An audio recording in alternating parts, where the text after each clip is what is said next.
Good morning, and welcome. My name is Allison Lichter, and I'm the Associate Dean at the Craig Newmark Graduate School of Journalism here at the City University of New York. It's an honor to celebrate with all of you. Please take a moment now to silence your cell phones. And now, join me in welcoming Dean Graciela Muchkovsky, members of the school's faculty, and special guests.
Please welcome our candidates for Master of Arts degrees in journalism.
Today is Newmark's 18th commencement, and many people have played essential roles in getting the members of the class of 2024 to this day. The staff who have coached and counseled and nudged you toward your success. Your faculty, thank you. Your faculty, who have guided your research, encouraged you through tough interviews, taught you to argue and listen across difference, to interrogate journalism's mistakes and emulate its successes. My sincere thanks to this incredible faculty who have done their best to guide you.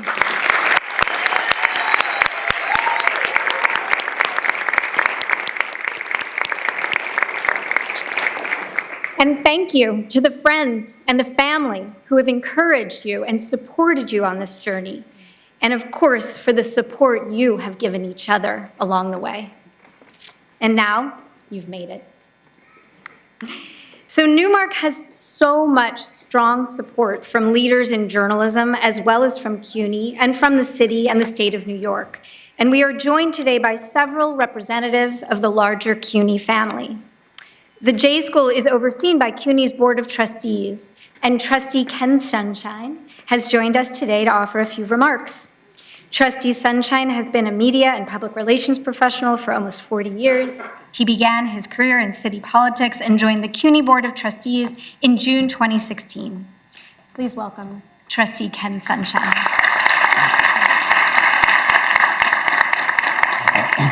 Good afternoon, Dean Makovsky, faculty, families, and most importantly, the graduating class of 2024 at the Craig Newmark Graduate School of Journalism. It is a great honor to be here today on behalf of the Board of Trustees of the City University of New York to celebrate a significant milestone in your careers and your lives, culmination of all these years of perseverance and hard work, and launch your entry into the world of journalism.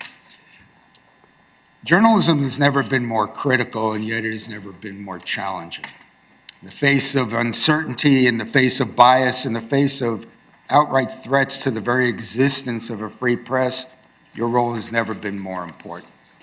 Your education here at CUNY has equipped you for the rapidly changing landscape of journalism, from the rise of digital platforms to the battle against misinformation and the ongoing fight for press freedom. But stay grounded in the core values you learned here that have always defined great journalism: accuracy, fairness, transparency, and a commitment to telling the simple truth. To say it like a New Yorker, stick up for the little guy, for the underdog. Always be skeptical of the elite and always question those in power, like trustees. To the faculty and student and staff who have guided you, thank you for your dedication, your passion for journalism, and your commitment to the next generation of journalists. Graduates, as you embrace the ideals of journalism, be prepared to face the complexities and contradictions of this crazy world.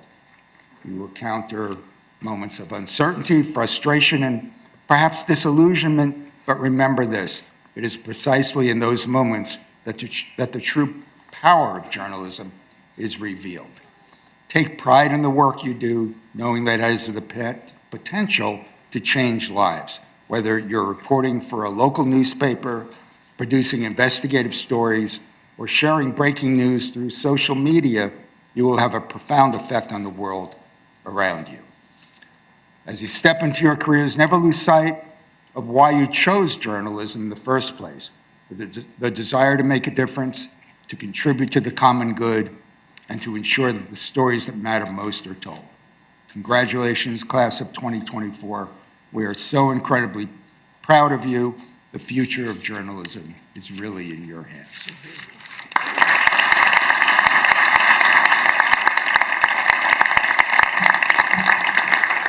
Thank you, Trustee Sunshine. Our Chancellor, Dr. Felix Matos Rodriguez, was scheduled to be here today, but unfortunately he had to attend some last-minute university business. But to represent the Chancellor, we are so happy to have Maite Junco, CUNY's Senior Vice Chancellor for Communications and Marketing, and someone who has been a dear friend of this school for years. Ms. Junco worked for many years as a journalist, and here at the J School, she oversaw Voices of New York, a website that showcased the best stories in New York City's ethnic and community media, and she later served as a member of the J School's foundation board. Please welcome Senior Vice Chancellor Junco.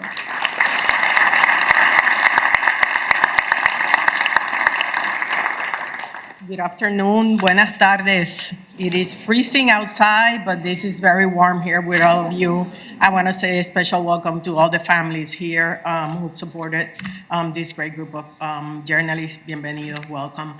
Thank you, Associate Dean Lichter. Thank you, Dean Moshkovsky, for inviting Chancellor Matos Rodriguez to be part of today's commencement. An honor to represent him and delighted to bring congratulations to all of you, the amazing, diverse, and kick-ass members of the Craig Newmark class of 2024. Thank you, Trustee Sunshine, for representing our Board of Trustees this afternoon.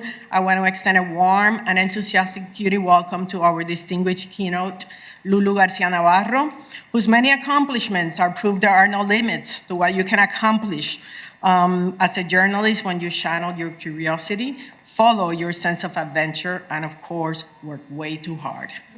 Ms. Garcia-Navarro is a wonderful role model for our students, soon to be graduates of one of the nation's most diverse J schools, and the first to offer a bilingual journalism program. Woo.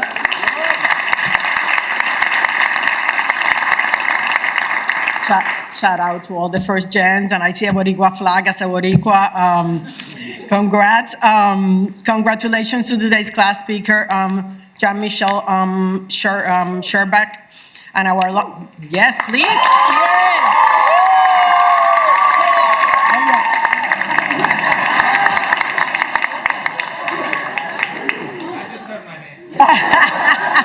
Say my name, I love it. And our alumni speaker, Nico Grant, two young journalists who exemplify the best of Newmark graduates and have already made a mark on the world.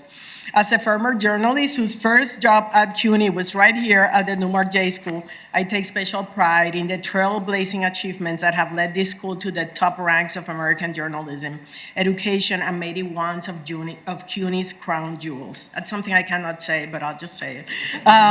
To a lot of children right in the system, but very, very proud of this school, and I'm proud that the school is led by Dean Moshkovsky, an inspiring journalist with a stellar career in 2 languages, no less, and that the school has been so generously supported by Craig Newmark and the school's other committed donors, including the Tao Foundation, Knight, and Repson Foundations. Welcome, those of you who are here.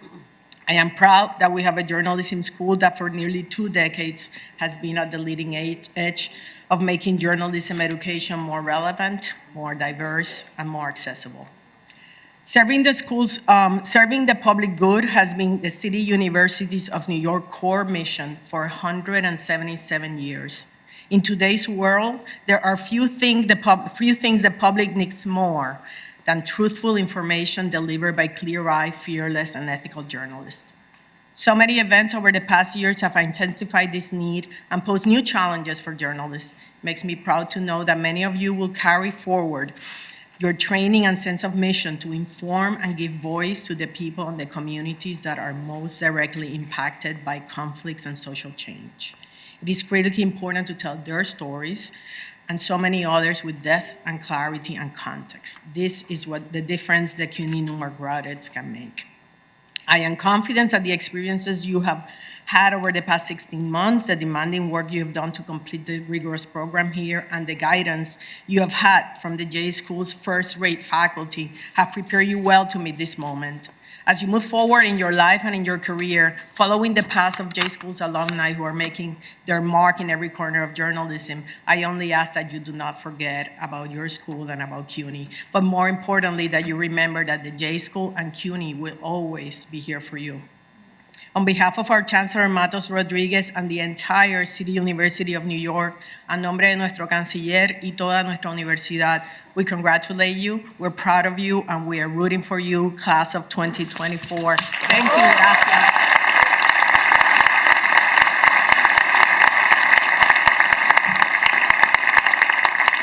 Thank you so much. So now I'm just so thrilled to introduce our alumni speaker, Nico Grant, class of 2016. Nico is a technology correspondent for the New York Times, based in San Francisco. Before that, he spent 5 years at Bloomberg News, where he reported on the software industry. During his time at Newmark, he studied business and economics reporting. Nico is CUNY to the core, completing his undergrad at Macaulay Honors College at Hunter. Welcome, Nico.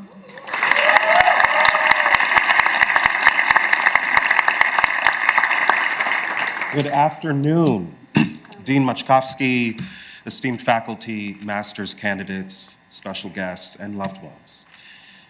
Congratulations to the graduating class of 2024.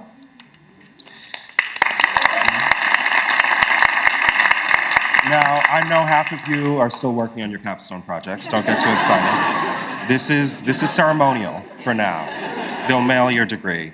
And that reminds me, thank you to Professor Greg David for giving me that deadline extension way back when. I still appreciate it. I owe you everything. It's hard to believe that it has been 8 years since I was sitting right there listening to Marty Baron, the legendary Washington Post editor, defend the urgent need for journalism at a time when many thought that it was past its expiration date. It's a message that still resonates today. And after graduation, I worked for Bloomberg News for 5 years, and it was an experience that neatly complemented the skills that I had learned at Newmark.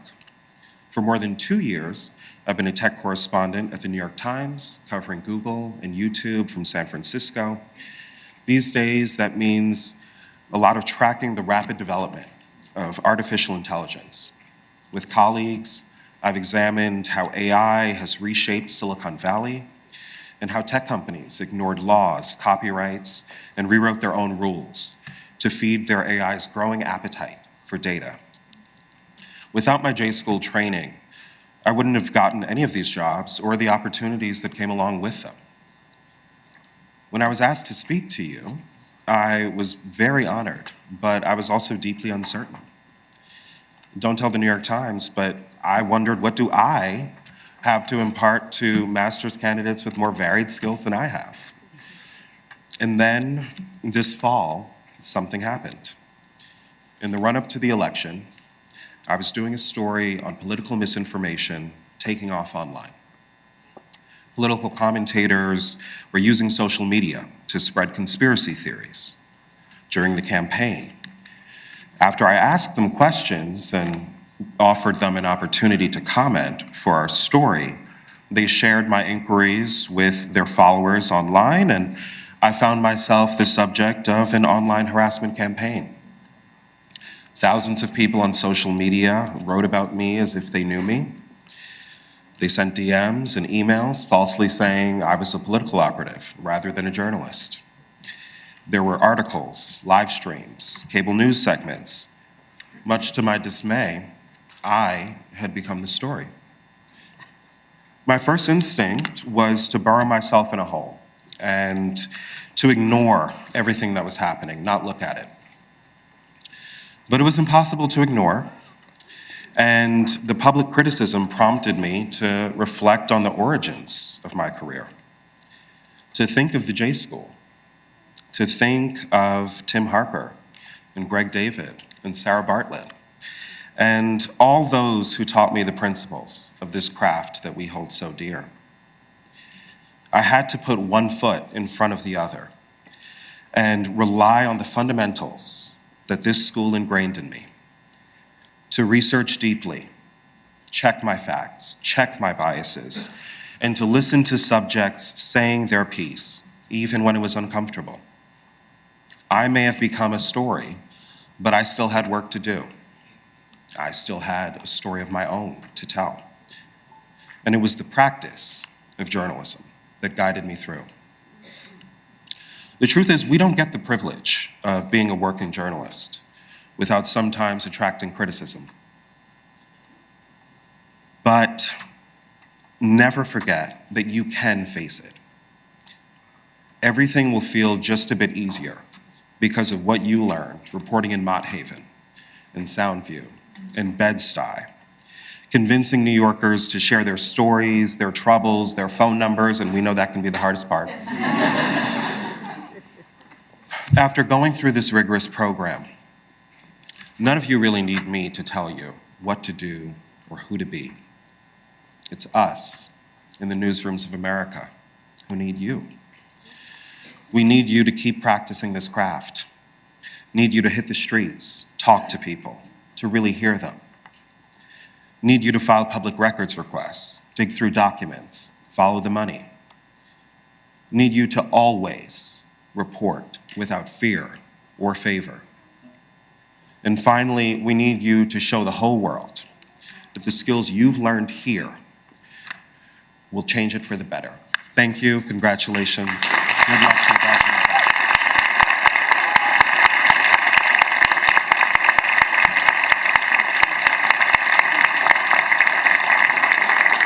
Thank you, Nico. It's my pleasure now to introduce Dean Graciela Muchkowski. In meetings with students, Dean Graciela often shares that she's known she wanted to be a journalist since the age of 8. And she began her career as a political reporter in her native Argentina. She is the author of 7 books and is currently a columnist for The New Yorker. She came to the school in 2016 to launch the school's bilingual reporting program, and then moved on to lead the school's Center for Community Media. And now, Graciela is leading the way to free tuition by 2026. Please help me welcome Dean Graciela Muchkowski.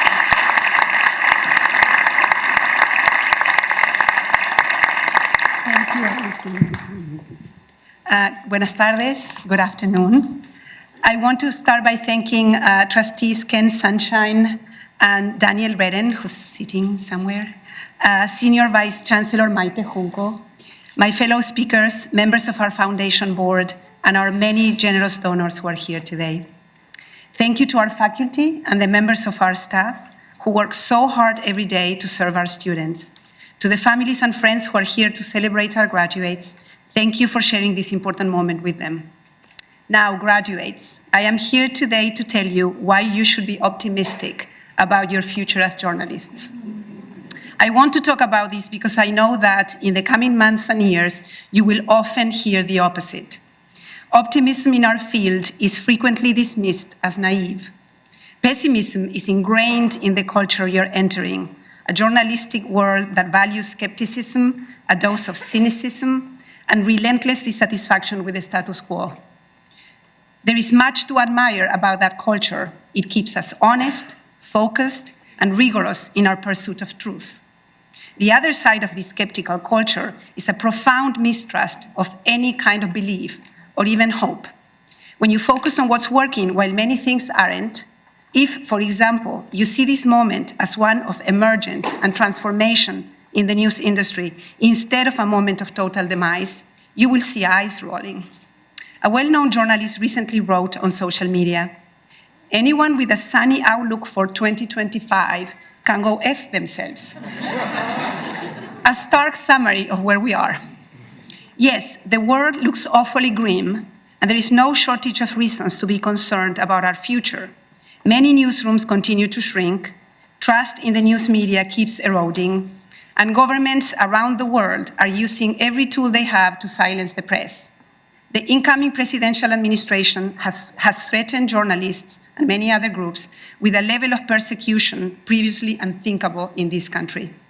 Many people who until recently believed in the essential role of journalism in our democracy suddenly feel that society has turned its back on the news in a new and fundamental way, and that perhaps our efforts to offer reliable information are now irrelevant.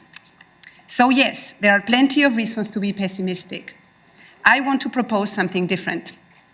While you must always confront the hard realities of our industry, our government, and the world at large with open, inquisitive eyes, and this school has prepared you well to do that, you must also make room for optimism. Why? Optimism is a deliberate choice to see possibility where others see obstacles. In times as difficult as these, optimism requires imagination, creativity, and above all, belief in your power to make a difference. Optimism takes courage. It doesn't mean ignoring the problems. It means believing that you have a role to play in solving them. It means believing that your work, your words, your images, your investigations can illuminate injustice, inspire change, and build bridges in an increasingly fractured world. Over a century ago, a different generation leveraged the technology of their era to build a news industry that suited the needs of their society. The model they created worked, however imperfectly, for many decades, but it is no longer adequate.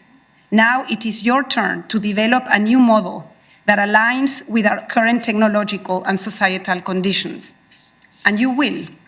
I know you will, because I know what brought you here to our school in the first place.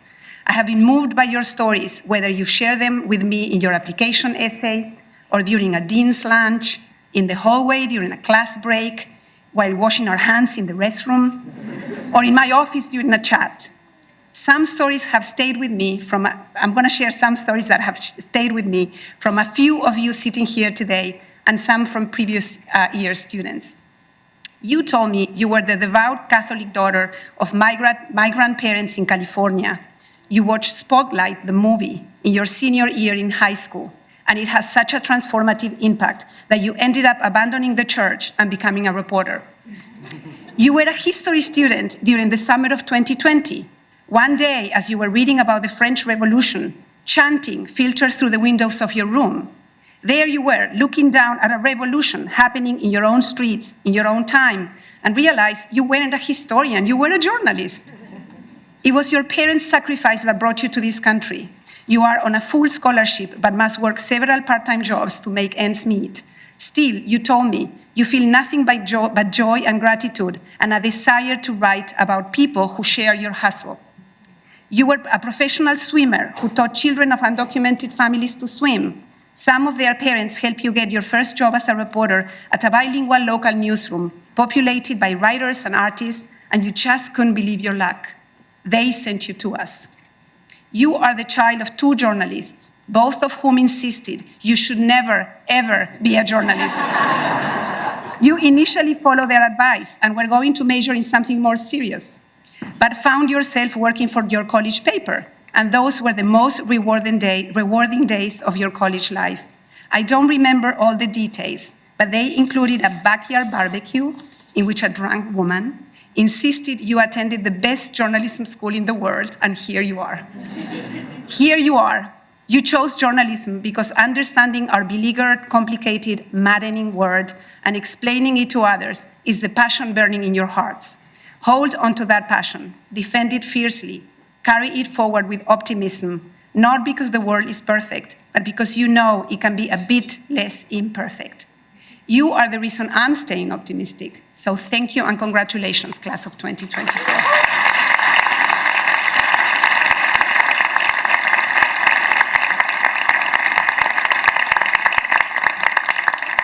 Thank you, Graciela. So I am so happy to introduce Jean-Michel Sherbach.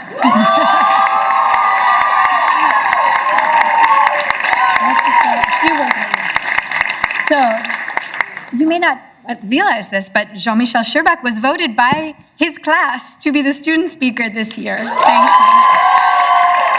He is a Russian-African journalist who has worked as a host, an editor, and an award-winning producer for TV for over 10 years. He will graduate with his master's in journalism, focusing on documentary, and holds a bachelor's in economics from St. Petersburg State University of Economics. Welcome, Jean-Michel. Thank you, Alison. Hi, everybody. I was looking for this moment, as you can see. Hello, Dean Graciela Machkovsky, Associate Dean Alison Lichter, Guest Speaker Lulu Garcia-Navarro, Alumni Speaker Nika Grant, Senior Vice Chancellor Maiti Janko, Trustee Ken Sunshine, faculty and staff of the Newmark J School, my fellow class 2024 graduates, and our family and friends who came here today to support and celebrate us. I'd like to acknowledge some truly passionate people in this room. Documentary program, make some noise! We'll be screening our short documentary films tomorrow, so technically we're not quite finished yet. But we've got this, I promise. Can you hear me okay? Yeah. For me, this journey wasn't just about academics, it was deeply personal. I was born and raised in Moscow, Russia, and for me, becoming a student at the Craig Newmark Graduate School of Journalism was more just a professional decision. It was a life-changing one. Nearly 3 years ago, my country invaded Ukraine. I saw how the Russian government and the state-controlled media spread disinformation to justify the war. Telling the truth had become not just dangerous, it was nearly impossible. The government passed laws criminalizing anything it deemed as discrediting the Russian armed forces or justifying terrorism, which really just meant any information that contradicted the state's propaganda. Criticizing the government, even beyond context of the war, was completely banned. For journalists and ordinary Russians alike, the message was clear. Stop reporting on the war or criticizing the government or face the consequences. Many of my colleagues and friends fled the country. Journalist Nadia Kivorkova, director Zhenya Berkovich, screenwriter Svetlana Petrichuk, journalist Maria Ponomareva, and thousands of others were detained, fined, or imprisoned for their work, for speaking out, or even for posting news or reposting on social media. I started reporting on Russian army crimes in Ukraine as an influencer with 30,000 followers on Instagram. To expand my reach, I created a media platform on Telegram when the government began blocking independent media websites. My mission was clear: to reach those who were brainwashed, who weren't sure what to believe, and to show them that Russian state media was hiding or blatantly lying about. I released several short documentary videos featuring stories from Ukraine that collectively gathered millions of views on social media and were shared thousands of times. These stories were about people who lived under the Russian occupation or survived during evacuation corridors that the Russian military shelled. They saw with their own eyes how Russia destroyed their homes and the places where they grew up. It became clear that if I continued reporting about this war and stayed in Russia, I could be arrested for the discreditation of the armed forces and recently for being openly gay on my social media accounts. So I left everything behind: my home, my past, and the identity as I knew it. And with my husband, I eventually came to the States for the first time, and we landed in New York City.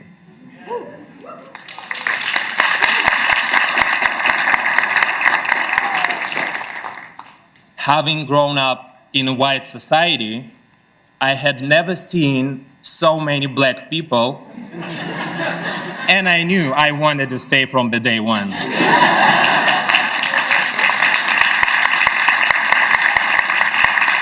And as you can see, I figured it out.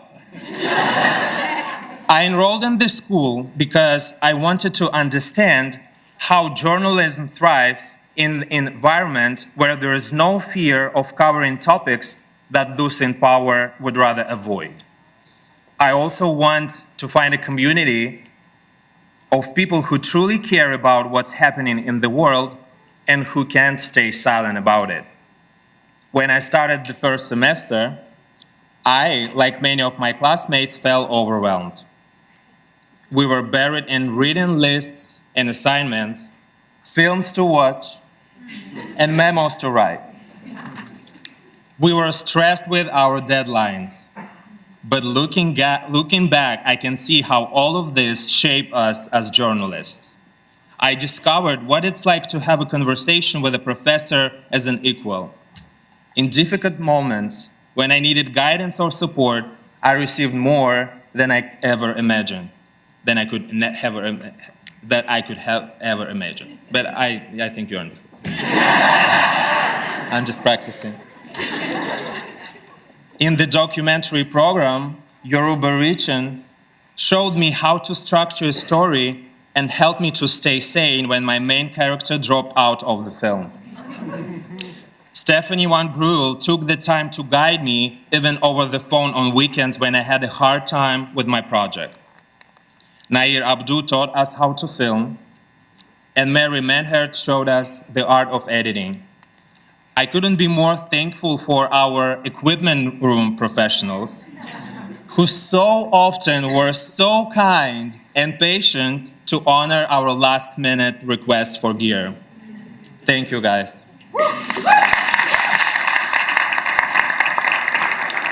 Beyond documentary journalism, which is my passion, there was a lot more to learn. When I discovered during orientation that a data class was mandatory,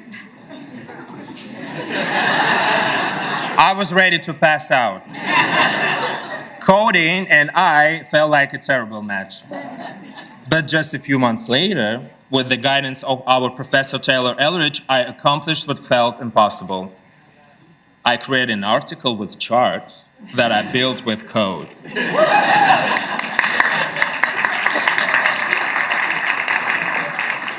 In our class on covering the climate crisis, our professors Emily Leburn-Warren and Justin Kalma taught us how to approach climate reporting with passion and how to make it accessible and engaging for people who don't know much about it.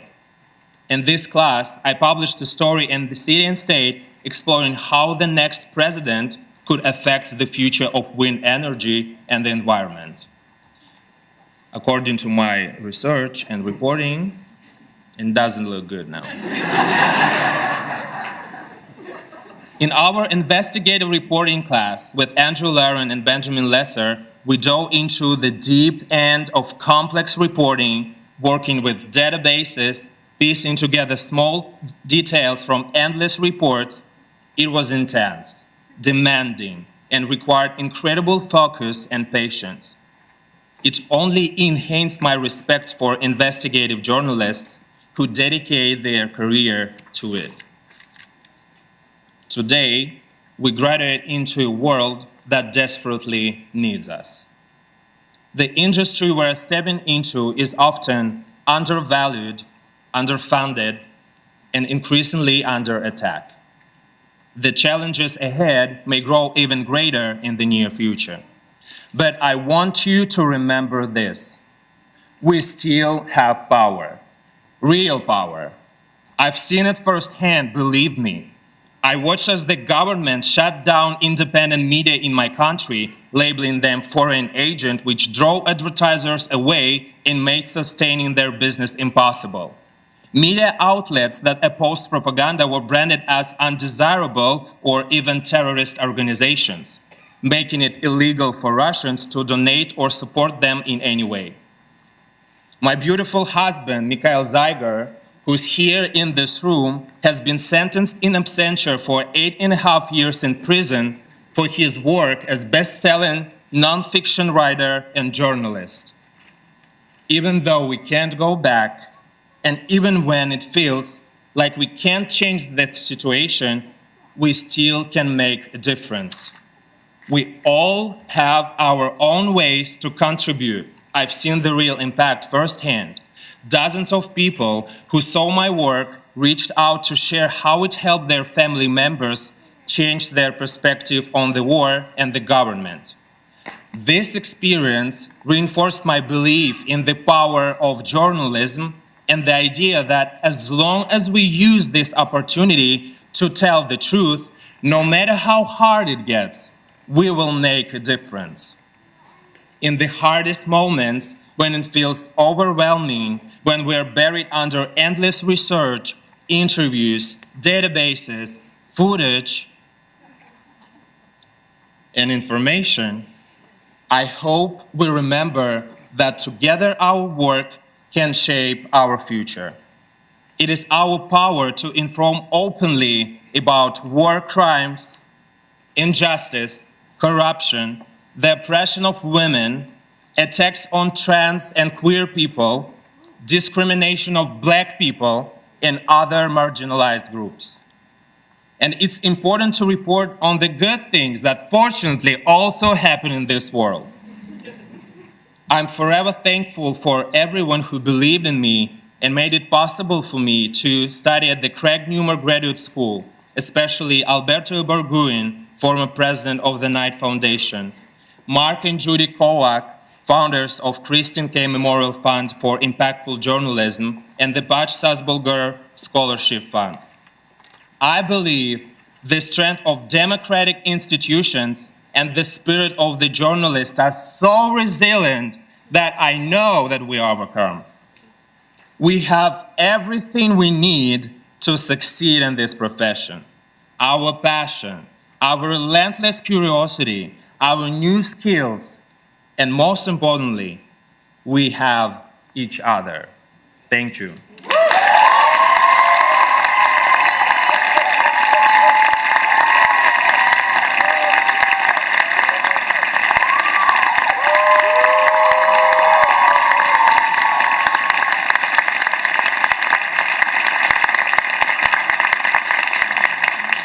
Thank you so much, Jean-Michel. I am delighted to introduce this year's keynote speaker, Lulu Garcia-Navarro. Lulu Garcia-Navarro works for the New York Times Magazine, where she interviews some of the world's most influential people for The Interview, an audio and written profile series. Some of her most recent subjects, and my 3 favorite interviews so far, include Julia Louis-Dreyfus, Charlamagne tha God, and Gretchen Whitmer. She grew up in Miami in a family of Cuban and Panamanian heritage, graduated from Georgetown University School of Foreign Service with a focus on Latin America, and earned a master's degree in international journalism from City University of London. A longtime international correspondent in the Middle East and Latin America, she spent 17 years at NPR, including as the host of Weekend Edition, where she covered everything from Me Too to immigration to the COVID-19 pandemic. She was also a co-host of NPR's podcast Up First, and became the first Latina to lead a flagship show at the company. In December 2021, she joined the New York Times to host First Person, a New York Times opinion podcast exploring how people come to their deeply held beliefs. She now interviews she's now leading The Interview, and she's also an on-air contributor for CNN. Over the course of her remarkable career, Lulu has received numerous awards, including 2 Peabodys, an Edward R. Murrow, 4 Gracies, and a DuPont. She's a role model for the next generation of journalists, and I am thrilled that you will have the opportunity to hear from her on your graduation day. But before we hear from her, it gives me great pleasure to award Lulu Garcia-Navarro our school's 2nd honorary degree. Honorary degrees are awarded to individuals who have made significant contributions to the advancement of the university, its colleges, or the principles they uphold. They also recognize outstanding achievements in academic or professional disciplines. It is the highest academic honor CUNY can bestow, and today we present our 2nd honorary degree to a journalist who has exemplified the values of the Newmark J School throughout her brilliant career. With the approval of the CUNY Board of Trustees, I have the pleasure to grant Lulu Garcia-Navarro a doctorate of humane letters.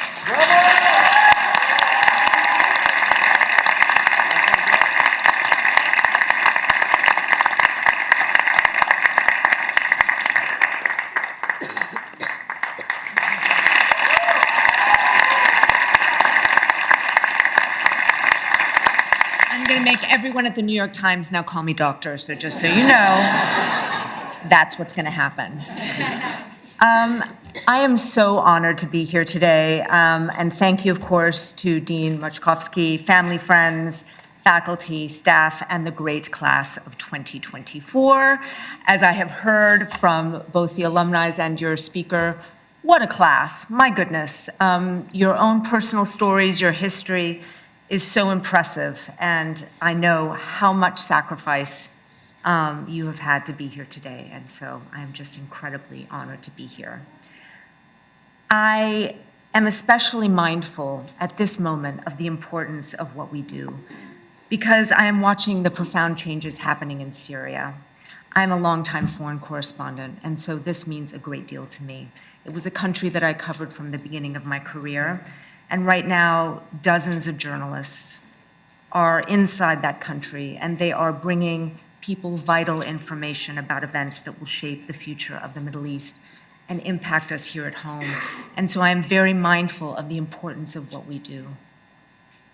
I've gotten to know a few of you already, as I was able to speak with the students of Alia Malik's cross-cultural journalism class. Shout out to you. I talk to her class every year. You guys ask really hard questions. You helped me prepare for my Vance interview. That went a certain kind of way, so thanks. I had you in my head the whole time. As we've heard, journalism is in a bit of a state. Journalism, as we've been told, is dead. We apparently live in a post-fact world. No one trusts us, and on and on and on. It is a cadence that you're going to hear over and over again. And yes, I'm not gonna lie, it's a tough time in our industry. We are in a profound period of transformation. But this is the good news.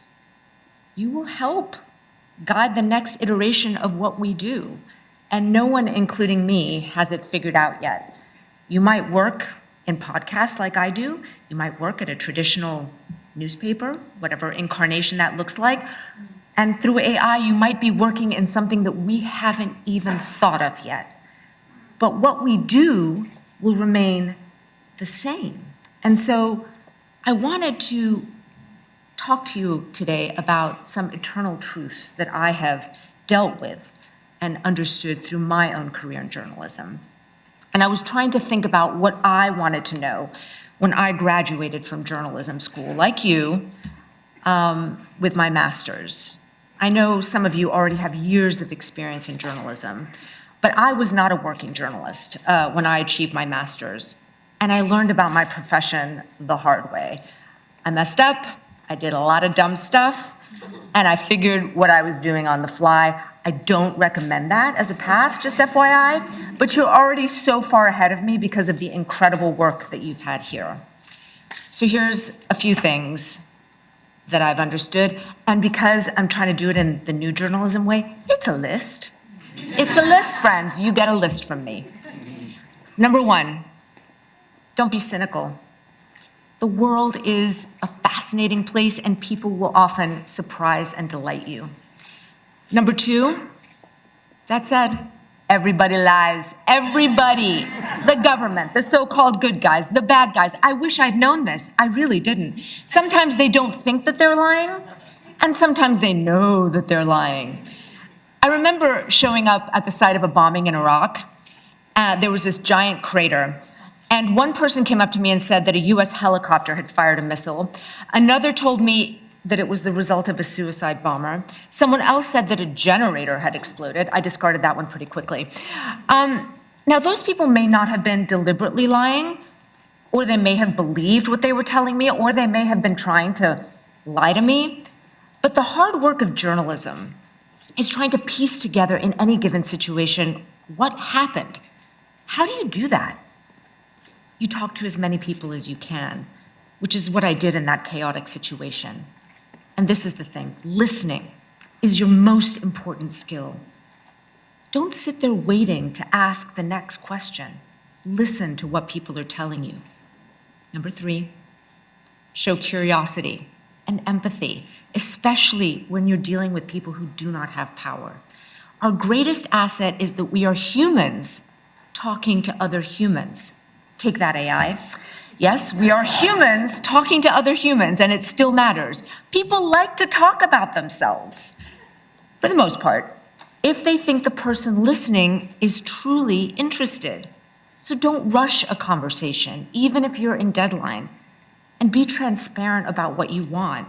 As journalists, we are often tasked with talking to people when their lives have fallen apart, on the worst day of their lives. And you should be respectful of that. You should be kind and sensitive to that. Number four, journalism is not a popularity contest, in case you were under any misapprehension, which I'm pretty sure you're not. We are often disliked. So lean into it. Don't be afraid of being irritating, or getting doors slammed in your face, or being told no and no and no again, or being called a loud Latina and a diva and whatever else. We do this job because of the public's right to information. Journalists have always been in a battle with those who want to discredit them for their own purposes. I've been expelled from Cuba. I've been shoved into a tiny Russian-made car called a Lada, just like the movies, taken to the airport and asked very politely not to come back. I've also been pushed into a closet with an armed guard outside a US military base in Iraq because I pissed people off, because they thought that I was exposing something that they did not want exposed. I don't need people in power to love me. I need them to answer my damn questions. Number 5, the best advice I received was that you can do the same story over and over and over. The great NPR journalist Deb Amos told me the first time you do a story is when you realize it's a story. The second time is when your editor realizes it's a story. And the third time is when the public realizes it's a story, which is to say, follow your curiosity and your passions. It will guide you. Number 6, the criticism of you and your work, as we heard here today, will sometimes be unfair. If you are a woman, they will harp on your tone. Recent review, Lulu's tone is so annoying. If you are anything other than a white man, they will say you're biased. If you are a white man but work for the fact-based media, they'll say you have an agenda. It's extremely annoying, I won't lie. But also keep in mind that some criticism will be fair. You have to listen to your audience. You will get things wrong. The key is to take in what matters and ignore the rest. Number 7, I think the word bias should be removed from our lexicon. I really do. It's been weaponized. It's the question I most get asked by the public, and as I always say, I am biased for facts. I'm trying to do my job. I have opinions that shape my worldview, as does everyone. I think in order to be trusted, we should be transparent about that. But for a profession that is about communication, we do a terrible job explaining to the public what we do and why we do it. We are the emissaries of the people, but the people don't really know that. When we sit down with people in power, we represent everyone that isn't there, but will be affected by that person's decisions. And when we report on the victims in our society, we do so to elevate their concerns. Fairness and facts should be our calling cards. The bias, that's not something we should be talking about. I can't say this enough. Your perspective, your lived experience matters. You carry a world of expertise simply by virtue of what you've done and where you've lived and who you are. Don't ever erase that. Don't let others make you doubt it. It's your superpower. But always go into a story prepared to be surprised. Challenge your own assumptions. Ask questions you really don't know the answer to. Follow a conversation down an unexpected path. We are in the business of discovery, not confirming conventional wisdom. Okay, 9. Here's a few things in no particular order that didn't quite fit, but whatever. They're important. Number 1, editors can be your greatest friends and champions, or they can be your deepest enemies. Which camp they fall into depends on how much they like my story on a given day. So that's important. Editors are actually making your story better, but it's okay to respectfully fight with them because you're also trying to make your story better. And mine's sitting right there. That's why I put that in. A scarf is a journalist's best friend. It can be a blanket. It can cover your face from tear gas. It can make you look awesome. Never be too busy to eat on the road. Some of my best experiences have been sitting down for good food in a new place. And always, always accept someone's offer of food if you're interviewing them or they ask you to come into their house. It's the best way to talk to them, to meet them, to break bread with someone, allows you to communicate, to earn their trust. And in that way, you'll do your job better. Finally, as we've heard, I know the landscape can seem so daunting. But you decided this is what you want to do because you recognize that journalists, trained, empathetic, ambitious journalists like you, have a vital role to play in our country, in our world, and in our democracy. I believe in journalism, and I believe in you. Graduating class of 2024, I'm going to tell you the biggest secret now. Wherever you end up working, remind yourself, they need you more than you need them. You are important, you are the future. Actually, better than all that, you are the present. Welcome, new colleagues. I cannot wait to see what you do.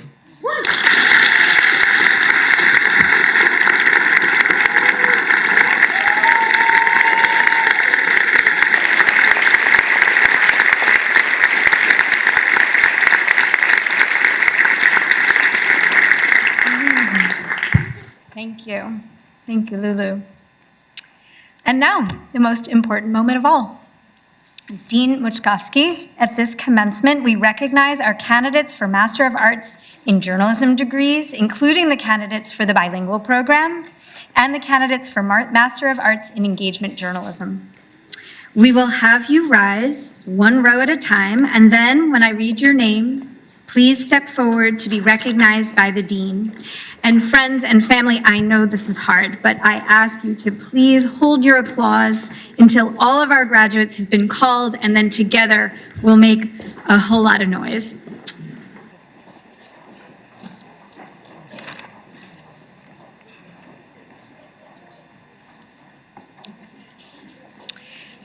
Fitzwilliam Anderson,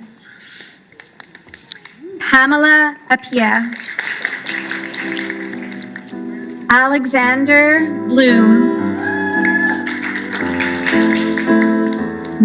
Marissa Carey Braswell, Ashley Borja, Malik Brizan Reed, Lila Burke, Natalie Cisneros, Sasha Linden Cohen, Jenna Contino, Mackenzie Alexander Corey, Leah Quee, Emily Davis, Tiffany Alexa Del Valle, Raymond DePaul Jr., Matt DiDomenico, Rafael Escalera Montoto, Diana Escamilla Fuentes, Colin Fagan, Evelyn Fallardo Alvarez, Matthew P. Ferreira, Hannah Furyk,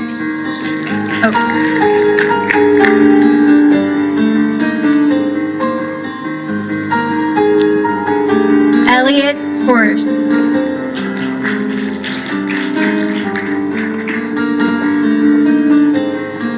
Carlos Garcia,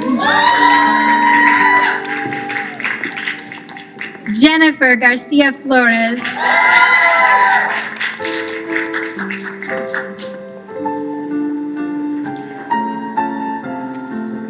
Hannah Glazer,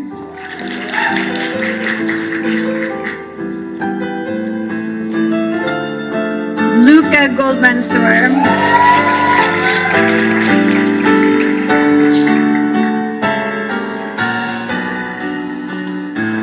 Perry Gregory, Madison Gusler,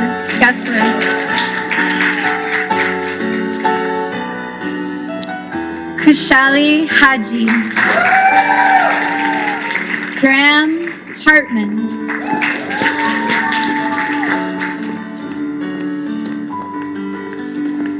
Sabir Haskell,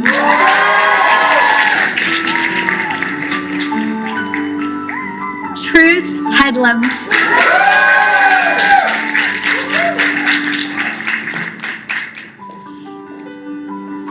Ibrahim Abdis Hirsi,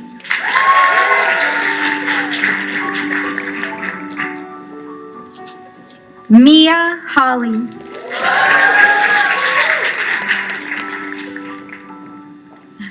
Asad Hussein Jung,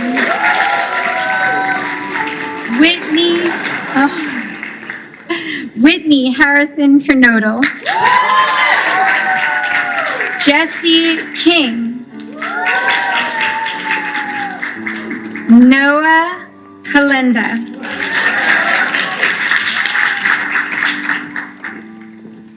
Anna Leah.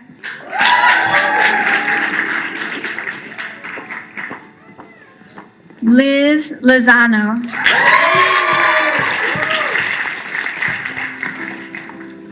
Niti Mujetia.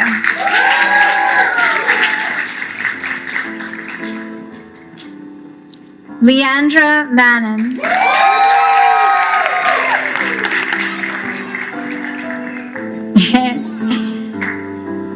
Melanie Marek.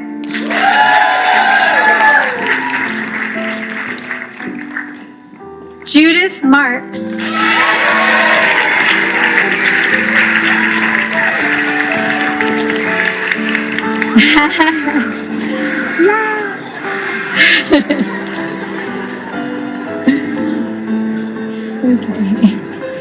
Max Martinez Villalobos.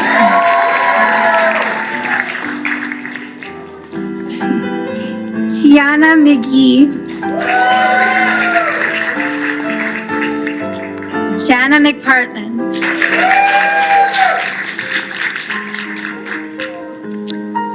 Leila Sofia Medina Hidalgo.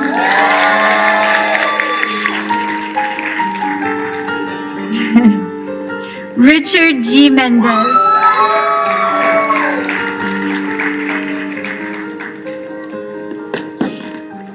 Leo Miranda.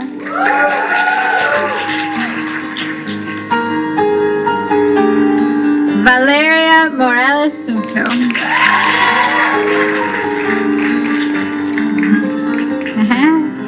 Darian Mozo.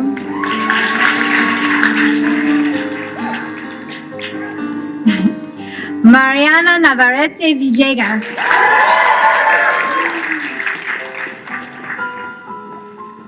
Audrey Nielsen.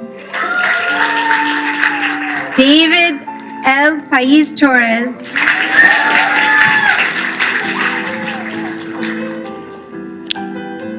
Tatiana Pinheiro.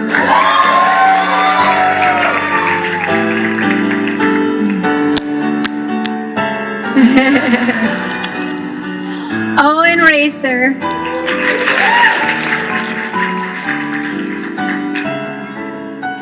Lauren Rapp.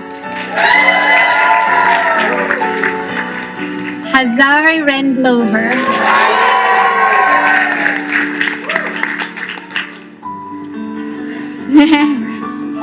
Astra Maria Rincon Montanez.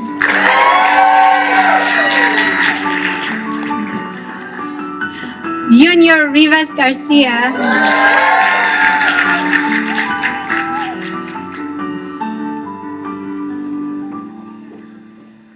Maximilian Rivera.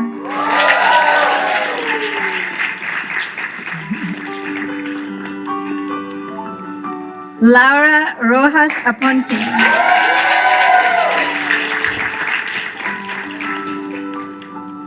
Chris Isabel Seda Chabrer.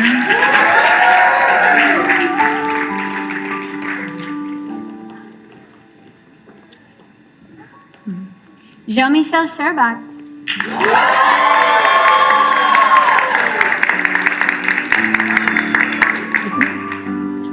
Mohammed Shumail.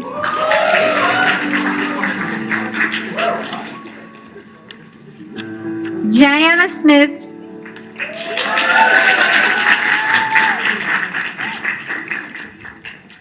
Ian Parker Summers.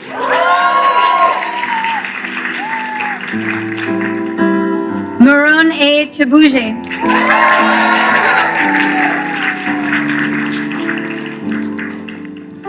Julian E. Tiburcio.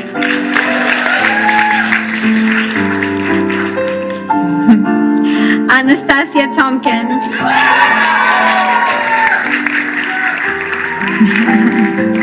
Benedetta Tomaselli.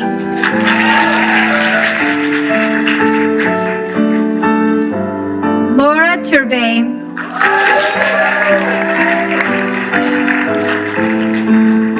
Ana Daniela Valdez Saravia.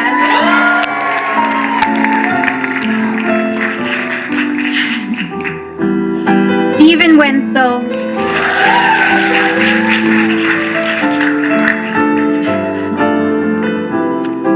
Jacqueline Zamora. Zachary Zawila. And Christine Zyga.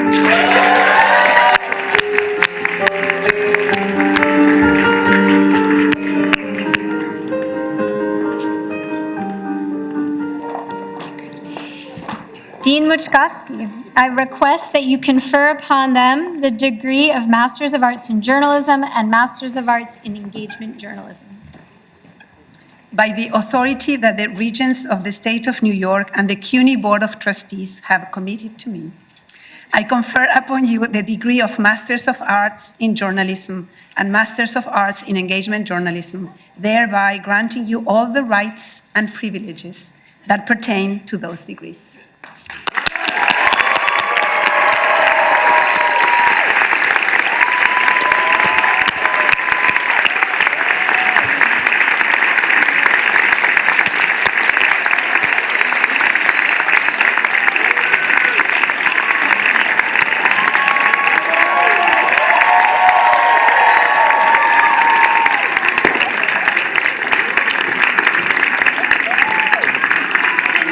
Congratulations.